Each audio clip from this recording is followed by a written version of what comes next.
Assalomu alaykum, hurmatli bizni kuzatib borayotgan tinglovchilarimiz. Bugungi bu videoni qilishdan asosiy sabab, maqsad oxirgi bir hafta ichida Farg'onada, Qo'qon shahrida prokuratura katta xodimining xususiy klinikalarda kichik bir lor quloq burun operatsiyasidan olamdan o'tganligi to'g'risidagi ma'lumotning keng tarqalganligi va bunga shu kungacha, shu vaqtgacha mas'ul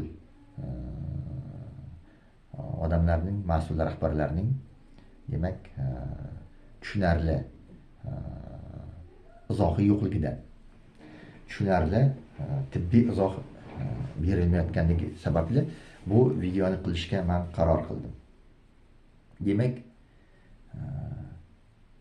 nima sababdan mana shunday holatlar ko'p uchrab qoldi. Hozir boshida kichik operatsiyalarda, katta operatsiyalarda bo'lyapti bunaqa xususiy klinikalarda asoratlar. Borgan sari ko'payib boryapti. Buning har biriga to'g'ri tibbiy izoh sabablari ko'rsatilishi kerak. Buni oldini olish uchun. Demak, bu prokuratura xodimining Farg'onada, Qo'qondagi xususiy klinikada olamdan o'tganligiga bir nechta tibbiy izohlar berishga harakat qilib o'tamiz. Birinchi, eng asosiy sabab, omil sabab bu albatta prokuratura xodimining maxsus o'zining belgilangan ichki ishlar bilan birga belgilangan gospitalda, shifoxonasida murojaat qilmasdan, tekshirishlardan, tahlillardan o'tib, o'zining gospitalda biriktirilgan, prokuratura biriktirilgan gospitalda amaliyot, operatsiya bajarmasdan xususiy klinikaga yoki o'sha birinchi davlat tibbiyot muassasasiga murojaat qilib, keyin yana xususiyga borib operatsiya qildirganligi, amaliyot qildirganligi bu tushunarsiz holat.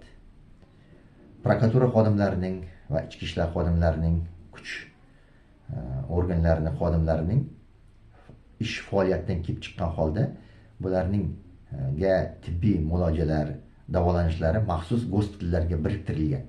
Maxsus gospitallar biriktirilgan. Bular odamlar boradigan oddiy xususiy klinika yo davlat oilaviy poliklinikalarga biriktirilmagan. Bular maxsus gospitallarga biriktirilgan. Ichki ishlar bilan birga prokuraturalik harbiylashgan gospitalga biriktirilgan. Bu yerda hamma ta'minot yetarli darajada bo'lishi kerak edi aslida. Hozir O'zbekistonda oxirgi yillarda bu birinchi marta bo'lyapti. Prokuratura xodimi yoki kuch ishlatar organlari xodimi, demak, davlat muassasasiga murojaat qilib, xususiy klinikada mana bunaqa kichik amaliyotdan keyin olamdan o'tish holati bu oxirgi yillarda birinchi marta bo'lyapti. Demak, gospital tizimida ham o'sha prokuratura ichki ishlar xodimlari biriktirilgan, prokuratura biriktirilgan gospital tizimida ham ularning o'zining tez tibbiy yordami, o'zlarining poliklinikasi, o'zlarining gospitali umumiy bir tizimga ega. Demak, bu tizimda ham xato kamchiliklar borligini ko'rsatib qo'ydi. Demak, kuch tizimlari, prokuratura, ichki ishlar xodimlari murojaat qiladigan tibbiy tizimda ham kamchiliklar borligini ko'rsatib turibdi. Nega deganda, bu prokuratura xodimimiz operatsiyadan olamga o'tgan, amaliyotdan keyin statsionar davo olib, yotib davolanib yoki vaqtinchalik mehnatga loyiqasizlik больничный list ochilishi kerak edi. Xususiy klinikada operatsiya qilinib, gospitalga borib ochish kerak edi. Mana bu yerda savollar tug'iladi. Demak, birinchi xato bu o'z tibbiy tizimiga murojaat qilmasdan turib, davlat va xususiy klinikaga murojaat qilib, buni amaliyotni oshirganligining natijasida bu holat yuz beryapti. Agar o'zining gospitalga biriktirilgan harbiy tizim, sog'liq saqlash tizimiga biriktirilgan gospitalga murojaat qilganda bu holat bo'lmas edi, bu aniq. Bu birinchi xato. Ikkinchi xato, tibbiy omil xato. Bu hamma demak amaliy tibbiyotimizga poliklinikadan tortib to tibbiy muassasa shifoxonalargacha bo'lgan ilmiy dargohlargacha bo'lgan qismda bo'layotgan xatolarga bog'liq. Ikkinchi xato bu koagulogramma degan qon tahlilining amalga oshirilmasligi. Koagulogramma degan qon tahlili amalga oshirilishi kerak edi. Albatta operatsiyadan oldin koagulogrammada 7 ta ko'rsatkich bo'ladi. 7 ta ko'rsatkich. Bular protrombinoviy vaqti, trombinoviy vaqti, protrombinoviy indeksi, МНО, международный показатель, HTV, частичный тромбопластиновое время. Mana bu 7 ta ko'rsatkich bo'ladi. Bundan tashqari trombotest bo'ladi. 7 ta ko'rsatkich. O'sha 7 ta ko'rsatkich va dedimer 7 ta ko'rsatkich. 7 ta ko'rsatkich ichki va tashqi qon uvishi, svertimiz, qondan qochish faktorlarini ko'rsatadi. Ichkisi uzunroq, tashqisi qisqa. 3 ta. 10 ta 3 ta faktor birlashib 10-chi faktorda qondan qochish sistemasi. Insonda ikkalasi moyil holda ishlaydi. Qonni uvishi va qonni qochishi va qonni suyuq saqlash. Buni koagulogramma ko'rsatadi. Koagulogramma tahlili to'q qorin, och qoringa farqi yo'q. Topshirilishi kerak har qanday amaliyotdan oldin. Bunda qonni uvish faktorlari ustunligi, qochish faktorlari va suyultirish faktorlari ustunligi haqida sindromlar yoki belgilar aniqlanadi. Agar bu aniqlansa, amalga oshiriladigan rejali muloja operatsiya, ya'ni burun operatsiyasi bu rejali operatsiya to'xtab turadi. To bu aniqlab davo olguncha. Koagulogramma tahlili hamma poliklinikadan tortib, oddiy oilaviy poliklinikadan tortib, markaziy poliklinika, shifoxonalar hammasida amalga oshirilishi kerak. Bu hurmatli demak bemorimiz prokurorga bu qilinganmi yo'qmi, bu noma'lum qolyapti.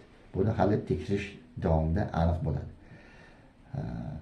Shu o'rinda kichik chekinishda bir narsa aytib o'tmoqchiman. Biz kardiologlar, olim mutaxassislar oliy vaqtdan tashqari demak oilaviy poliklinika va markaziy poliklinikalarda shifoxonada ham bemorlarni qabul qilamiz. Va bunda biz kardiologlar ruxsat beriladi har qanday amaliyotga. Ayniqsa agar yurak qon tomir kasalligi bo'lmasa ham ekiga qilib bemorni ko'rib ruxsat beriladi. Va ayrimlariga semizlik bo'lsa, yo biron bir kasallik yaqinda shamollagan, pnevmoniya va hokazo bo'lgan bo'lsa, yondosh kasalliklar bo'lsa, biz koagulogramma yozamiz. Shunda har haftaga bitta ikkita suvchi bo'lib turadi. Oldin ko'p edi. Hozir 2017-yilda hurmatli prezidentimiz Shavkat Miromonovich yaxshilab tibbiy muassasalarda demak tuzlagandan keyin hozir kamayib qoldi, lekin hozir ham haftaga 1-2 telefon qilib, "Domla, bu nima kerak bu tahlil? Yo yurakda ekhos nima kerak, doppler nima kerak? Hamma operatsiya bo'lib ketyapti, hissa qilmaydi, ruxsat bering" deb telefon qiladi bizga. Men doim shunday javob beraman. O'zingizni qarindoshingizga ham shunday qilasizmi deb. Keyin jim turiblarni qo'yib qo'yadi. Koagulogramma qilinishi kerak edi, albatta bu shart narsa. Buning juda ahamiyati katta. Har xil sindromlar bor. Buni biz qaraganda mutaxassis biladi va nima qilish kerakligini, qanday qilib, yana qanaqa tahlillar qilib, kimga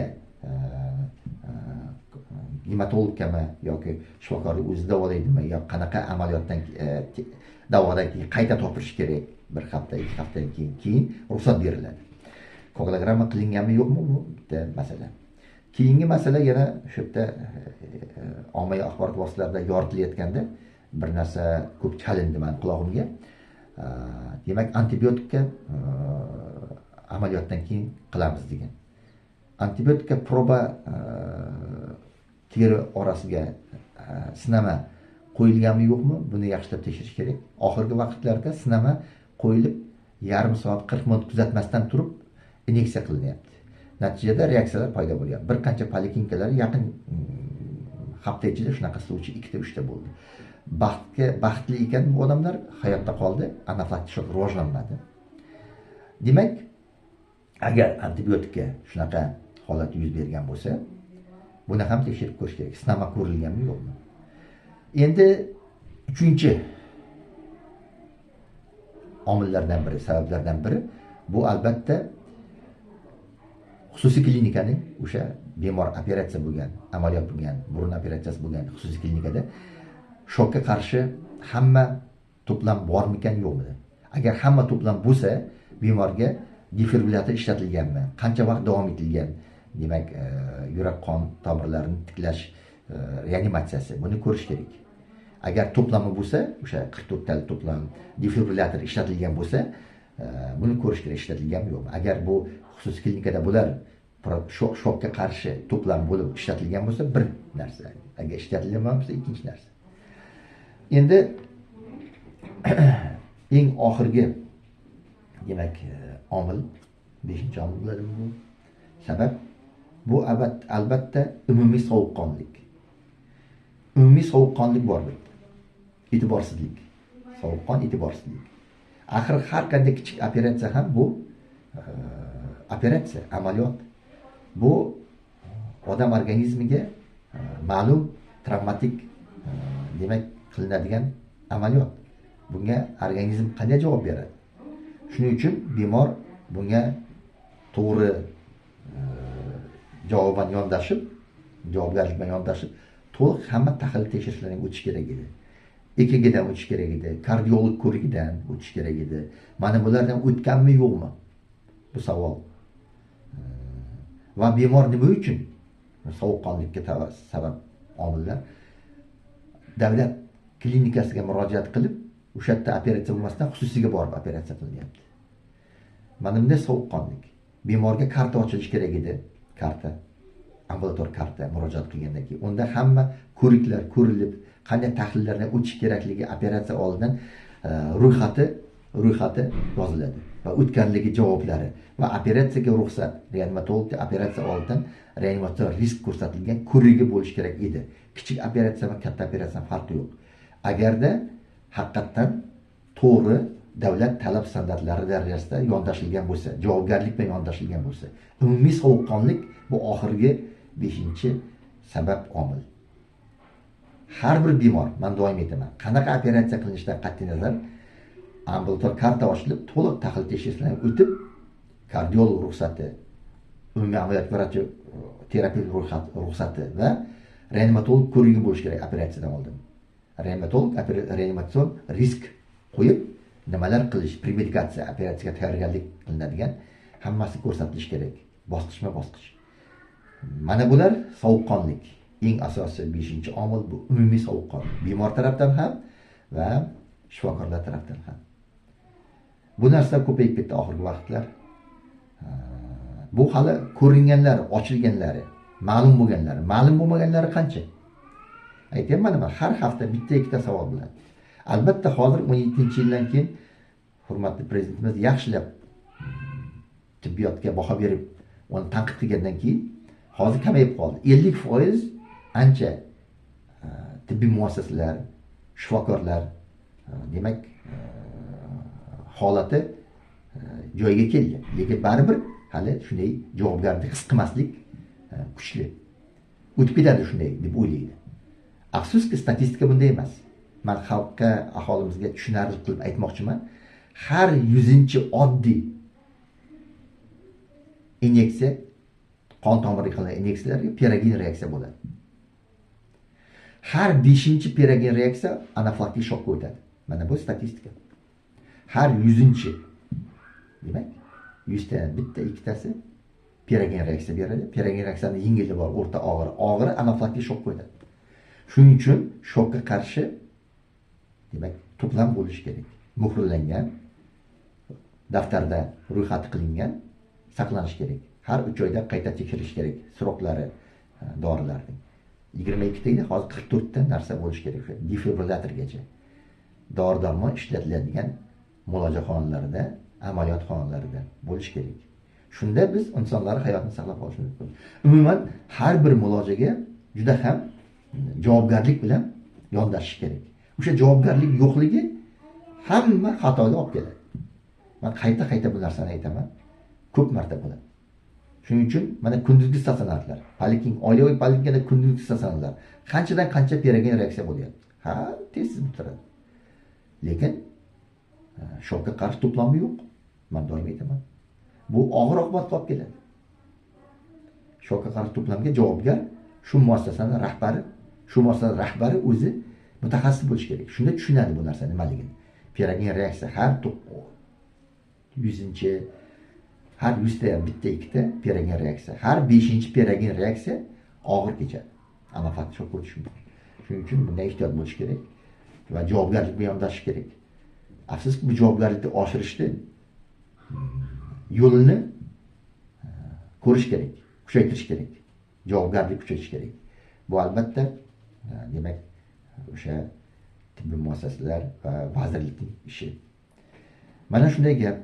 O'sha demak vafot qilgan prokuratura xodimida 4 ta 5 ta shunday katta xatolarga yo'l qo'yilgan.